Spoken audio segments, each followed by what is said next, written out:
Hi విను, మనలో చాలామందికి ఒక డౌట్ వస్తుంది. రాజకీయ నాయకులు ఈ సన్ రూఫ్ వెహికల్స్ ఉంటాయి కదా, దానిపైన వాళ్ళ బాడీ ప్రొజెక్ట్ చేసి ట్రావెలింగ్ వెహికల్స్లో జనాలతో వేవ్ చేయటం, అదేవిధంగా మాట్లాడటం, స్పీచ్లు ఇవ్వటం అలౌడా కాదా అన్న చాలామందికి డౌట్ ఉంది.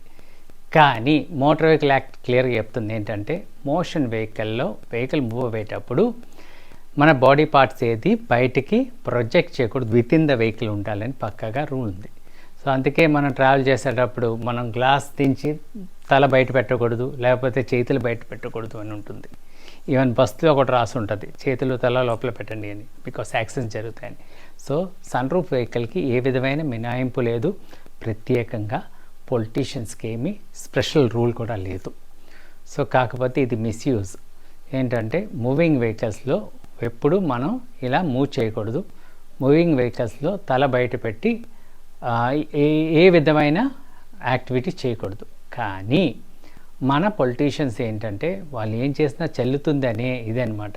సో ఇది చట్టరీత్యా నేరం. దీనికి ఏంటంటే మన దురదృష్టం ఏంటంటే, వీళ్ళ అంగరక్షకులు కూడా ఉంటారు, వాళ్ళు కూడా దీన్ని సపోర్ట్ చేస్తారు, పోలీసు వాళ్ళు కూడా ఉంటారు, వాళ్ళు ఏం మాట్లాడలేని పరిస్థితి.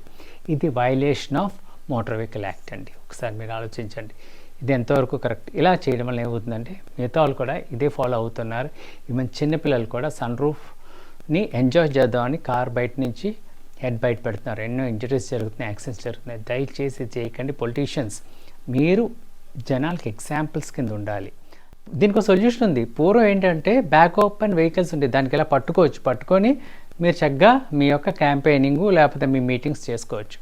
అంతే తప్ప ఈ ట్రావెల్ చేస్తే ఈ కార్స్ మాత్రం యూజ్ చేయకూడదండి. చట్టం అందరికీ ఒకటే. Thank you.